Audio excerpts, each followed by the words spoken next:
കേരള കർഷക സംഘം കുന്നുകര വില്ലേജ് സമ്മേളനം ലൈബ്രറി ഹാളിൽ നടന്നു.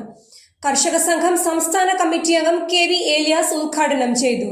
കേരള കർഷക സംഘം കുന്നുകര വില്ലേജ് സമ്മേളനം കുന്നുകര പഞ്ചായത്ത് ലൈബ്രറി ഹാളിൽ നടന്നു.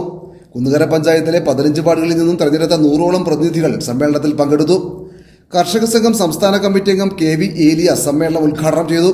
ഇങ്ങനെ പിന്നെ നമ്മൾ ഉന്നയിച്ചെന്താ സ്വാമിനാഥൻ കമ്മീഷൻ റിപ്പോർട്ട് നടപ്പിലാക്കണം. പിന്നെ നമ്മൾ ആ മുദ്രാവാക്യം വിളിച്ച സ്വാമിനാഥൻ കമ്മീഷൻ റിപ്പോർട്ട് നടപ്പിലാക്കണം എന്നുള്ളതിന്റെ അടിസ്ഥാനത്തിലാണ് 2014 വരെ നമ്മൾ മുദ്രാവാക്യം ഉയർത്തിയത്.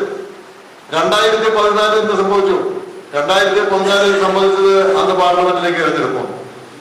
ആ പാർലമെന്റ് തെരഞ്ഞെടുപ്പിൽ ഇവിടെ BJP അന്ന് ഉയർത്തിയ ഒരു മുദ്രാവാക്യമുണ്ട്. ആ മുദ്രാവാക്യം എന്താണെന്ന് വെച്ചാൽ ഇന്ത്യൻ നാഷണൽ കോൺഗ്രസിന്റെ തെറ്റായ സാമ്പത്തിക നയത്തിന്റെ അടിസ്ഥാനത്തിലാണ് ഈ കൃഷിക്കാരനെ ഇങ്ങനെ ആത്മഹത്യ ചെയ്യേണ്ടി വന്നത്. നമ്മളും ഈ ആത്മഹത്യക്കെതിരായിട്ടുള്ള പ്രക്ഷോഭത്തിന്റെ സമരത്തിന്റെ മുമ്പിലാണ്. ഏതാണ്ട് 4 ലക്ഷത്തോളം കൃഷിക്കാരനാണ് ആത്മഹത്യ ചെയ്തത്. ഈ കൃഷിക്കാരൻ ആത്മഹത്യ ചെയ്യുന്നത് അവരോരുത്തരും എനിക്ക് 55 വയസ്സായി, ഇനി ഇത്രയൊക്കെ ജീവിച്ചാൽ പോലെ, ഇത്രയും കാലം എങ്ങനെയെങ്കിലുമൊക്കെ അല്ലെങ്കിൽ സ്വയം ജീവിച്ചു, ഇനി അങ്ങനെ പോയാൽ മതി, ഞങ്ങൾ അങ്ങനെ പോയാൽ മതി, അങ്ങനെ തീരുമാനം എടുത്തിട്ട് ആത്മഹത്യ ചെയ്യണവരാണോ? ഞങ്ങളുടെ നാട്ടിലൊരു വളച്ചോട്ട് പറയും, ചെമ്പിൽ അമ്പഴങ്ങ വിഴുങ്ങിയിട്ട് തിന്നിട്ടാണെങ്കിലും ശരി 3.25 നാഴിക ജീവിക്കാൻ കഴിയുമെങ്കിൽ ജീവിക്കണം എന്നാണ് എല്ലാ മനുഷ്യന്റെ ആഗ്രഹം. മനസ്സിലായില്ല? ചെമ്പിൽ അമ്പഴങ്ങ വിഴുങ്ങി തിന്നുണ്ടോ? അമ്പഴങ്ങ എന്ന് പറഞ്ഞാൽ സാധനം ഒക്കെ അറിയാവോ? ഒരു നാട്ടിലൊന്നും ഇല്ലാതെ കേട്ടിട്ടുണ്ട്.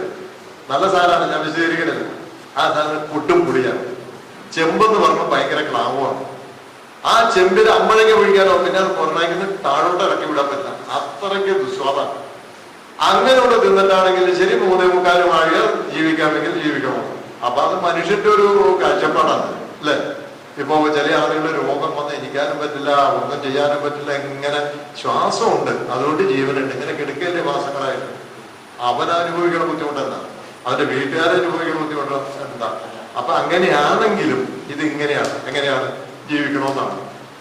അപ്പോ ഞാൻ പറഞ്ഞു വന്നതെന്ന് വെച്ചാൽ, അപ്പോ നമുക്ക് ആത്മഹത്യ ചെയ്യാൻ ഇഷ്ടപ്പെട്ടിട്ടല്ല, നിവൃത്തികേട് കൊണ്ടാണ്.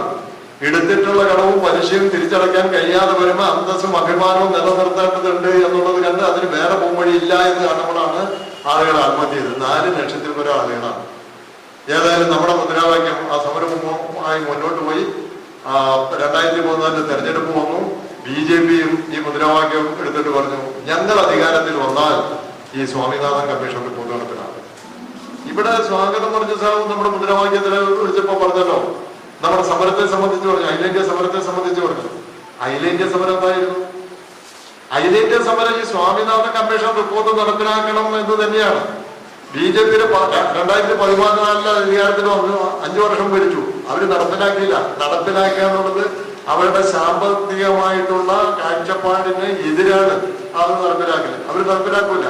പക്ഷെ പാലം കിടക്കുമ്പോൾ നാരായണ പാലം കിടന്നാൽ നായിന്റെ കൂടി എന്ന് പറഞ്ഞതുപോലെ വോട്ട് കിട്ടുന്നത് വരെ അത് വോട്ട് കിട്ടി കഴിയുമ്പോ അത് അട്ടത്തുള്ളൂ. അതങ്ങനെയാണ്, അങ്ങനെ സംഭവിക്കും. ഒരു തർക്കവും ഇല്ലാക്കാൻ.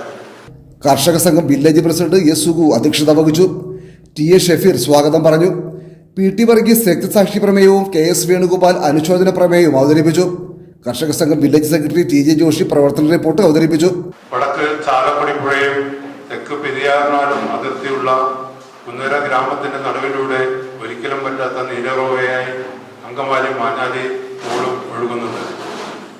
മങ്ങാട്ട് കൈമൾമാർ ഭരിച്ചിരുന്ന ആലങ്ങാട്ട് രാജ്യത്തിൽപ്പെട്ട ഒരു ഗ്രാമമായിരുന്നു അയിരൂർ. 1795 ആലങ്ങാട് രാജ്യം തിരുവിതാംകൂർ രാജ്യത്തിന്റെ ഭാഗമായി. 1961 പുനർനിർണയം നടത്തിയപ്പോൾ വെളിയനാട് കരിമാലൂർ പ്രദേശങ്ങൾ മറ്റൊരു വില്ലേജായി.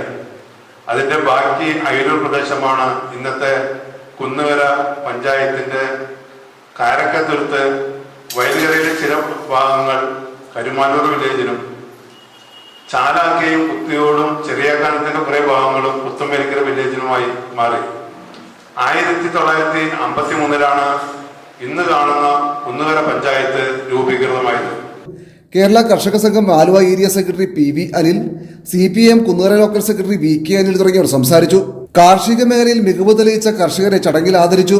T.J. ജോഷിയെ സെക്രട്ടറിയായും പ്രസിഡന്റായി S. സുഗുവിനെയും ട്രഷററായി T.A. ഷഫീറിനെയും സമ്മേളനം വീണ്ടും തെരഞ്ഞെടുത്തു.